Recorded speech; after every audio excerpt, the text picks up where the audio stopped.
Ben, évidemment, plus tu es connu, plus ça peut être important parce qu'évidemment, il y a une notion euh, financière qui est attachée à ça, mais il y a aussi une notion peut-être de droit d'auteur qui s'attache à ça.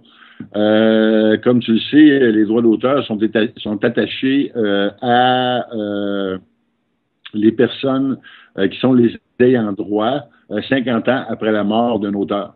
Alors évidemment, pour un auteur, que ce soit un auteur de musique, un auteur de littérature ou, des, ou un peintre ou un cinéaste, évidemment, ça a une valeur. On s'entend que dans 95% de la majorité des internautes, c'est pas des enjeux qui vont être d'importance. L'enjeu est plutôt un enjeu émotif. Évidemment, est-ce que tu veux que les gens que t'aimes soient constamment remémorés de ta présence par divers. Oubliez pas que c'est la fête d'un tel aujourd'hui, alors qu'il est décédé depuis 6 mois. Est-ce que c'est le genre de choses que vous voulez que les gens que vous aimiez vivent après votre trépas? Bien, évidemment, c'est des questions qu'il faut se poser idéalement avant plutôt qu'après. Il y a toutes sortes de situations. Hein. Il y a des gens qui meurent subitement, puis il y a des gens qui ont le temps de voir venir. Mettons que tu as le cancer, puis tu sais qu'il te reste 3 mois à vivre. Ben, tu as peut-être le temps de dire au monde autour de toi, ben, j'aimerais ça que mon Facebook soit effacé une fois que je meurs. Voici mes mots de passe. Ou il y a peut-être le temps lui-même de dire, ben, au contraire, j'aimerais ça qu'on me fasse une page in memoriam. Voici comment je voudrais qu'elle soit faite. Je veux dire ça comme, tu sais, on s'entend que c'est peut-être pas l'élément le plus fondamental d'un testament qu'on peut faire. On s'entend que, par exemple, un testament biologique est peut-être plus fondamental encore qu'un testament numérique. Mais évidemment, ça dépend toujours de ta condition. Et ça dépend aussi de qui t'entoure. Si tu es toute seule au monde, puis que tu te crises du reste du monde, c'est pas grave. Mais si tu as des enfants, si tu veux que tes enfants continuent de voir ton profil, est-ce que tu veux qu'on se serve de ton profil à d'autres fins? Tu sais, moi, je pense, par exemple, j'ai une amie qui s'est fait assassiner au Mexique, un meurtre extrêmement crapuleux. Qui a été extrêmement médiatisé de façon très négative par les médias.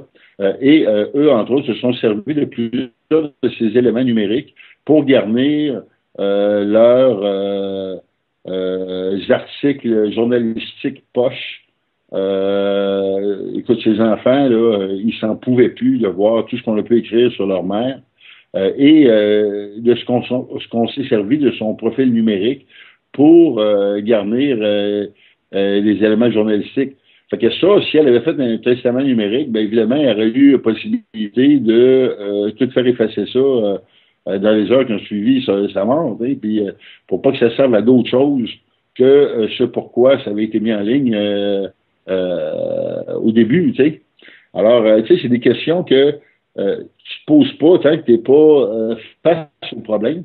Puis là, ben, souvent, quand tu es face au problème, tu es désarmé. Tu sais, c'est comme un testament biologique. Tu n'es peut-être pas obligé d'en faire un, mais ta famille, le jour où tu vas être sur ton lit de mort et que 30 secondes après que tu sois mort, les infirmières rentrent à toute vitesse pour te demander si tu veux qu'on prenne les organes pour faire les dons d'organes. Puis tu as 2 minutes pour y penser parce qu'après ça, il est trop tard. Si tu permets qu'on enlève les yeux pour les donner à quelqu'un d'autre, ben, tu sais, c'est des questions qui sont quand même troublantes, là. Puis si tu n'as jamais osé avant, ben tes héritiers, ils vont décider quoi, comment. Toi, qu'est-ce que tu en penses? Toi, ça te dérange-tu qu'on donne tes yeux une fois que tu es mort? Tu sais, c'est des questions qui ont l'air imbéciles, là, mais quand que dans la vraie vie, tu es confronté à ça, ben là, tu sais, la décision a pas lieu dans toutes les directions, là, tu sais. Alors toi, de ton vivant, vers où tu veux que la direction se prenne? Tu sais, c'est un peu ça, là.